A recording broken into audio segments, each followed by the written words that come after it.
Papua New Guinea এবারের বিশ্বকাপে কিন্তু একটা নতুন নাম, কারণ তারা নতুন চান্স পেয়েছে এবং দ্বিতীয় ম্যাচ যেটা কালকে রাত্রে মানে কাল রাতে যে ম্যাচটি হলো, তো এই ম্যাচে আসছে প্রথমেই পাপুয়া নিউ গিনি ব্যাট করতে নেমে নির্ধারিত 20 ওভারে 136 রান করে 8 উইকেটে স্বাগতিক ওয়েস্ট ইন্ডিজের বিপক্ষে, ঠিক আছে। তো এরপর ওয়েস্ট ইন্ডিজ কিন্তু জবাবে ব্যাট করতে নেমে নির্ধারিত 20 ওভারে 19 ওভারেই ম্যাচটি জিতে যায়।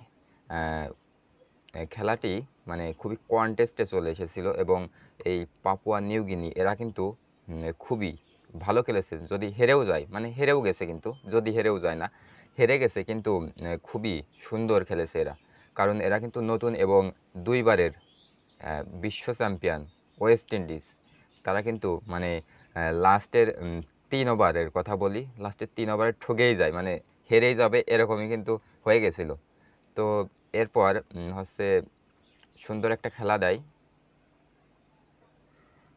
Roston chess.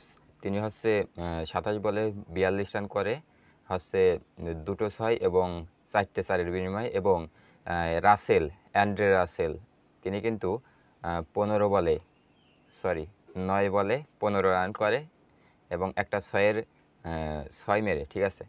তো এরা কিন্তু পিএনজি নতুন চান্স পেয়েছে এবং এরা কিন্তু খুবই ভালো খেলেছে এবং তো দ্বিতীয় ম্যাচে জিতে গেল ওয়েস্ট ইন্ডিজ পিএনজির বিপক্ষে।